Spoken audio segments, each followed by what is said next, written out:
Good morning and welcome to Voice News in the Morning. Stay tuned to Voice News in the Morning. News headlines. The Sun has published naked pictures of Prince Harry, making it the first British newspaper to do so. Elizabeth Murdoch declares support for BBC license fee. Asil Nadal jailed for 10 years for polypeg theft. Labour MP John Mann fears car trouble was sabotage. David Cameron meets King of Bahrain. And farmer bites cobra to death in Nepal. Stay tuned to the news and do not go away.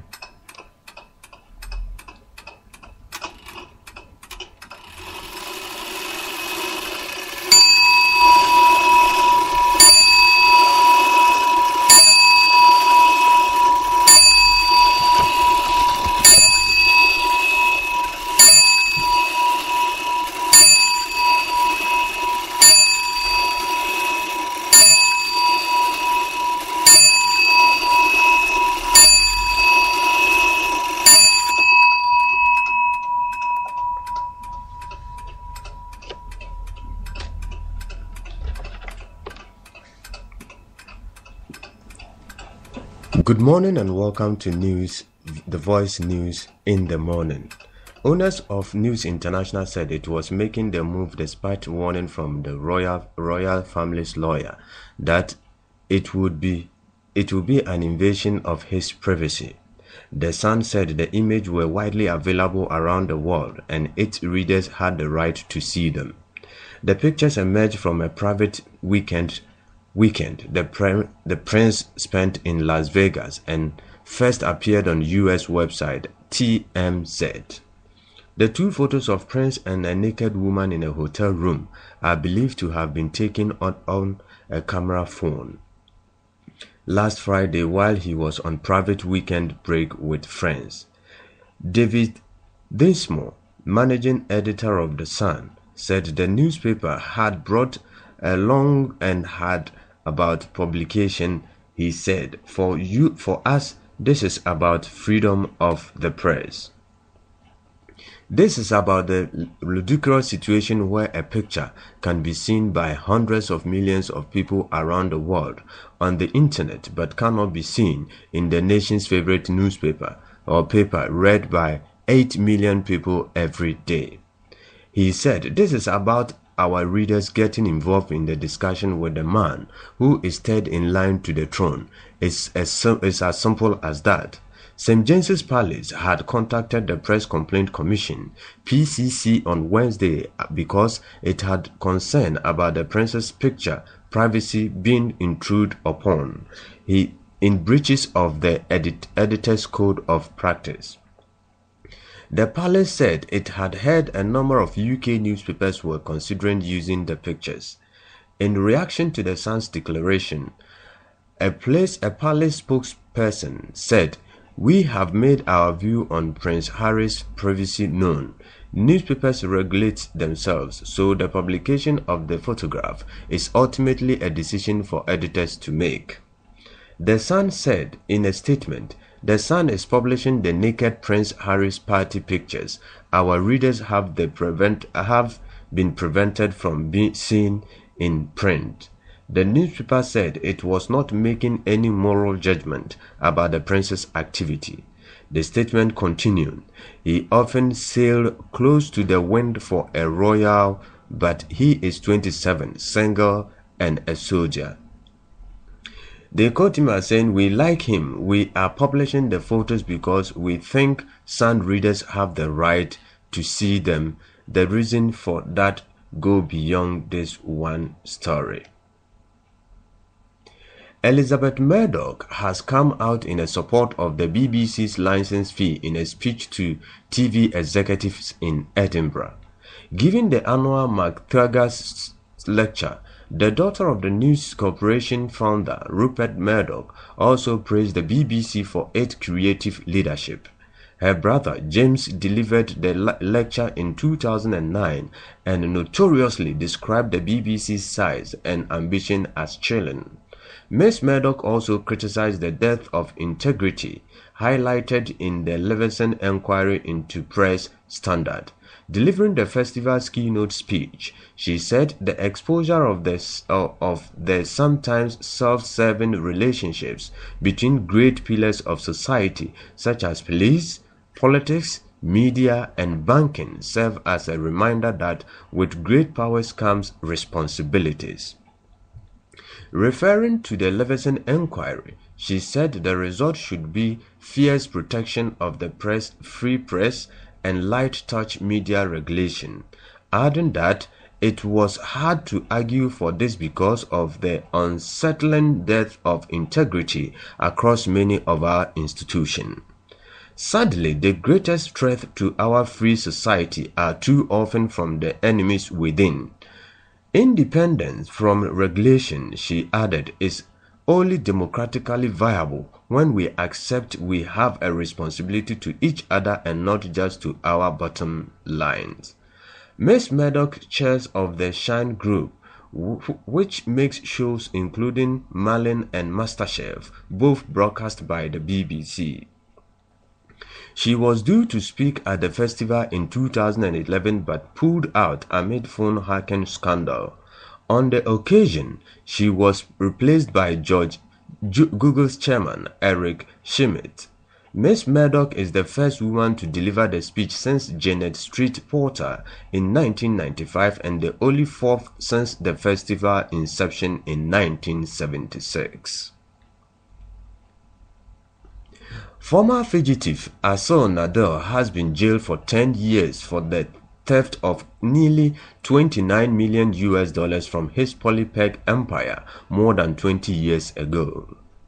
Nadal, 71, stole Polypeg International, a major UK conglomerate, until 1999 when it collapsed after a serious fraud office investigation. He fled the UK in 1993 whilst awaiting trial and went to northern Cyprus but returned in 2010. A statement issued on behalf of Nadal said he was most disappointed. He maintained that he is totally innocent of all charges and will be lodging an appeal. Outside the Old Bailey, Nadal's wife, Noor, also said, "My husband is innocent." Having great faith in the British legal justice system, we will continue with our effort to rectify the wrongs. The 7-month trial, which ended in Wednesday, saw Nadal acquitted for 3 of the 13 sample charges he faced. Nadal was given 5 years imprisonment for 7 thefts committed between August 1987 and June 1989, and 5 years for 3 offenses which took place between December 1989 and August 1990. Passing sentence, Mr. Justice Horwood said Nadal had continued to steal from PPI after the company's accounts were queried by auditors. The judge said the 2 sets of sentences would therefore run consecutive to each other to mark your persistence in offending repeatedly over a lengthy period. He said Nadal would be eligible for release after serving half his sentence. After sentences, Nadal thanked the judge, and the BBC Home Affairs correspondent Dominic Cassini said the tycoon had been unfailingly polite throughout the trial. Our correspondent said it was unclear what had happened to the stolen money, and there will be a further court hearing next into an attempt to confirm Nadal's asset and agree compensation for PPI creditors. A Labour MP fears he may have been the victim of an attempt on his life after the wheel nuts on his car were removed. John Marr drove 200 miles from London to his Nottinghamshire constituency before discovering one of his car's wheels had almost fallen off. The Best-Law MP said it was probably the work of a thief but he was not running out a more sinister motive. He felt lucky to have survived. He said the Metropolitan Police were investigating the incidents. Mann told BBC it may well have been the work of a thief who was disinterrupted, but I find it strange that the hubcap were put back on, meaning I couldn't tell that anything was wrong.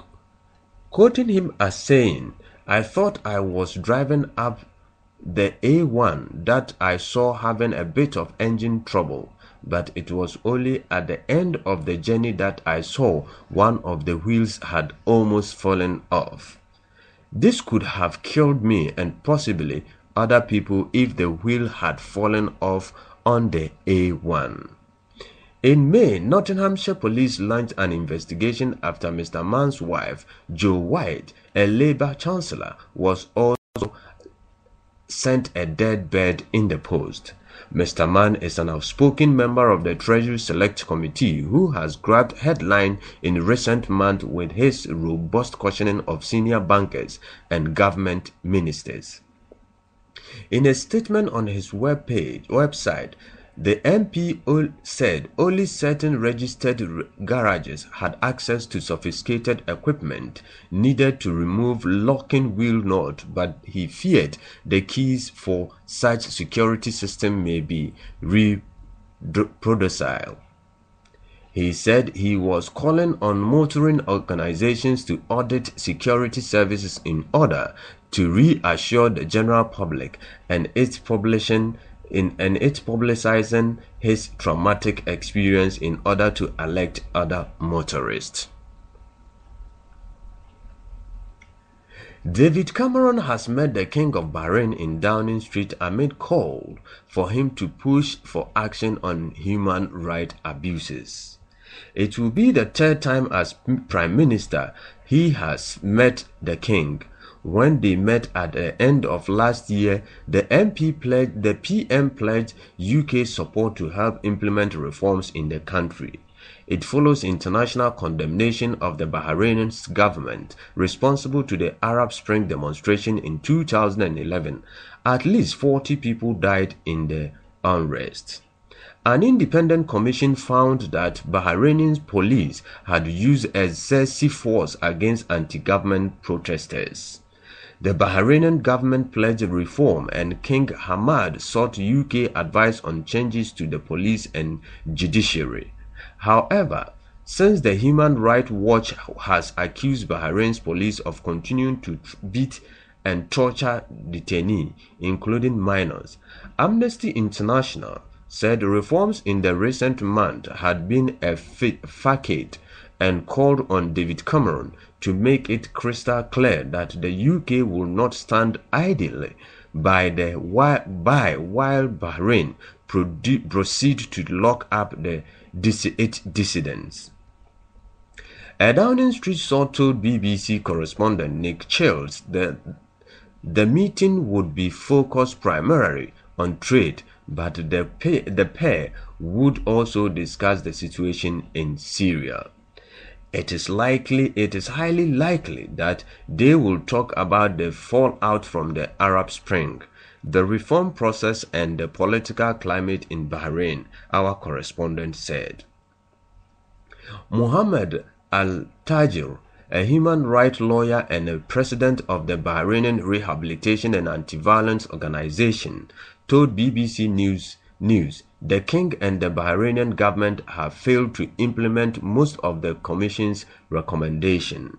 Britain is a strong ally of Bahrain, and this kind of visit are normal.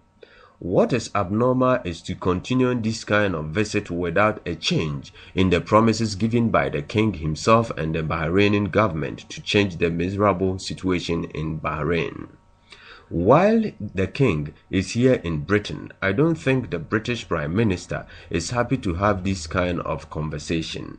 He should put pressure on the King to give an exact time when there will be a kind of reconciliation in Bahrain, when there will be a real dialogue, and when there will be an end to official martial law in Bahrain, where there are more than 1,500 still in jail just for expressing their views and expressing their right to peaceful gathering. In April, the controversial Bahrain Formula One Grand Prix went ahead despite continuing anti-government protests. Human rights campaigners also condemned the inclusion of King Hamad at the luncheon at Windsor Castle to mark the Queen's Diamond Jubilee. Finally, a Nepali farmer who was bitten by a cobra in his rice paddy field has killed the snake by repeatedly biting it in return. A snake charmer told me that if a snake bites you, bite it until it's dead and nothing will happen to you, said Mohammed Samuddin told the BBC. He has now been discharged from hospital where he was being treated for the snake bite. Officials says he would not be charged because the reptile was not endangered.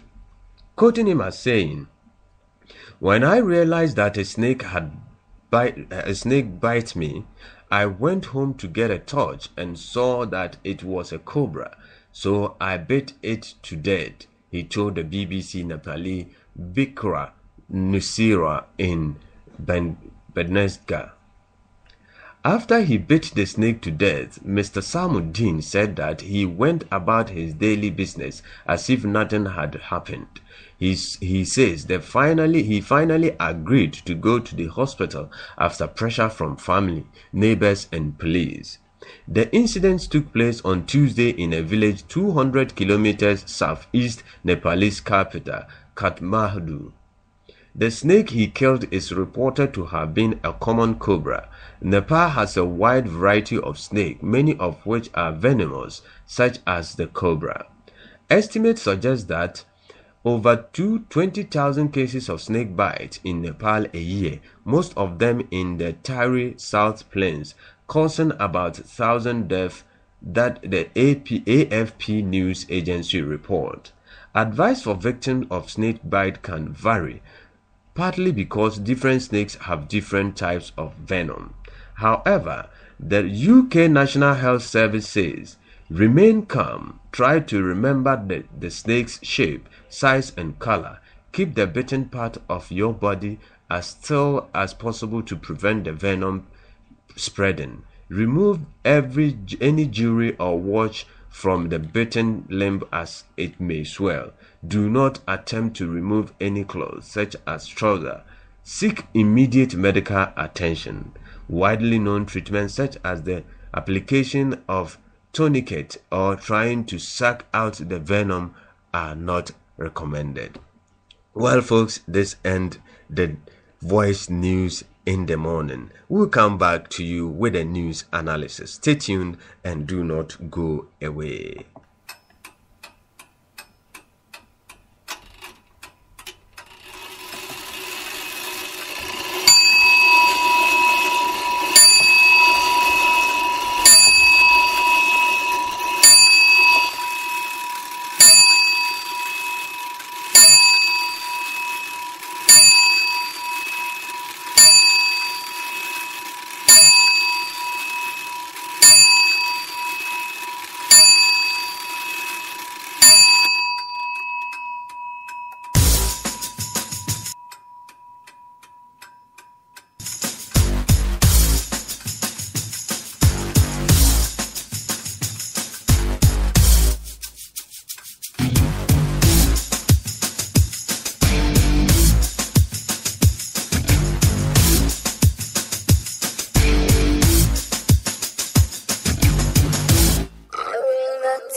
Well, folks, this is it. News, the voice news in the morning coming your way through your favorite channel. Broadcast